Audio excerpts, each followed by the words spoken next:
අද දවසේ අපි පාර්ලිමේන්තු මන්ත්‍රී කණ්ඩායම විදියට ජාතික ජනබලවේගයේ මන්ත්‍රීවරුන් 115 දෙනෙකුගේ අස්සනින් යුතුව පොලිස්පති දේශබන්දු තෙන්නකෝන්ව ධූරයෙන් ඉවත් කිරීම සඳහා වන යෝජනාවක් බාර දුන්නා කතානායකතුමාට. විශේෂයෙන්ම නිලධාරීන් ඉවත් කිරීමේ කාර්යපටිපාටි පනත 2002 අංක 5 කියන පනතට අනුව නීතිපතිවරයාත් ඒ වගේම පොලිස්පතිවරයාත් ඉවත් කිරීම සඳහා වන ප්‍රතිපාදන සලස්වලා තිබෙනවා. එම ප්‍රතිපාදන වලට අනුව පාර්ලිමේන්තු මන්ත්‍රීවරුන්ගෙන් 3න් 1ක් අත්සන් කරන ලද යෝජනාවක් බාර දී යුතු තිබෙනවා කතානායකතුමාට. ඒ අනුව අපි අද පාර්ලිමේන්තු කණ්ඩායම විදියට ජාතික ජනබලවේගයේ 115 දෙනෙක්ගේ අත්සනින් යුතුව අපි අද කතානායකතුමාට යෝජනාව බාර දුන්නා.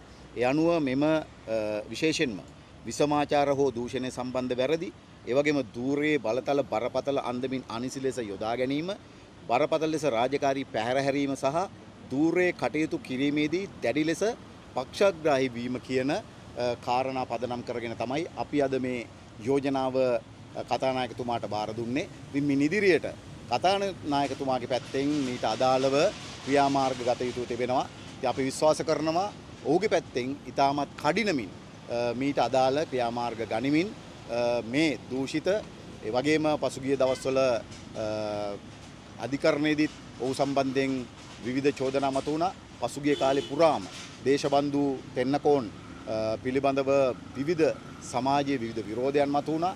ඒ වගේම රට තුල විවිධ ආందోලනයක් මතුවලා තිබෙනවා. ඔහු පොලිස්පති ධූරයට නොගැලපෙන ලෙස පසුගිය කාලයක් පුරා කටයුතු කරලා තිබෙනවා.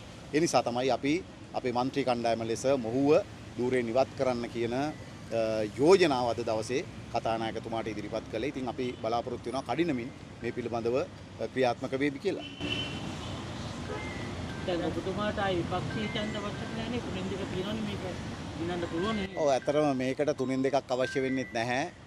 මේකට බහුතර മന്ത്രിවරුන්ගේ කැමැත්ත තමයි අවශ්‍ය වෙන්නේ. ඉතින් කෙසේ වෙතත් අපිට മന്ത്രിවරු 158 දෙනෙක් ඉන්නවා පාර්ලිමේන්තුව තුල. ඒ නිසා පාර්ලිමේන්තුවේ බහුතරය ගැනීම ගැන කිසිදු ජනාධිපතිවරයාට පුළුවන් නේ කතානායක මේ පොලිස්පතිවරයා ඉවත් කිරීමේ හැකියාවක් නැද්ද ජනාධිපතිතුමාට? නෑ, එහෙම හැකියාවක් නෑ. ඒ නිසා තමයි ඊටාම පැහැදිලිව මේ නිලධාරීන් ඉවත් කිරීමේ කාර්යපටිපාටික පනත 2002 අංක 5 දරන පනතට අනුව මන්ත්‍රීවරු 3න් 1කගේ අස්සනින් කතානායකතුමාට යෝජනාව බාර දිය යුතුයි. ඒ අනුව කතානායකතුමා විසින් කමිටුවක් පත් කරන්න ඕනකම තිබෙනවා.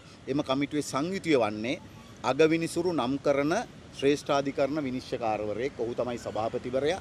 ඒ වගේම තමයි පොලිස් කොමිසමේ සභාවේ සභාපති ධූරයේ දරන තැනැත්තත්, ඒ වගේම නීතිය හෝ රාජ්‍ය පරිපාලන කළමනාකරණ ක්ෂේත්‍රයේ විශිෂ්ට තත්ත්වයන් ලබා සිටින තැනැත්තන් අතුරෙන් අග්‍රාමාත්‍යවරයාගේ සහ විරුද්ධ පක්ෂයේ නායකවරයාගේ එකඟත්වයේ ඇතිව කතානායකවරයා විසින් පත් කරනු ලබන තැනැත්තෙක්.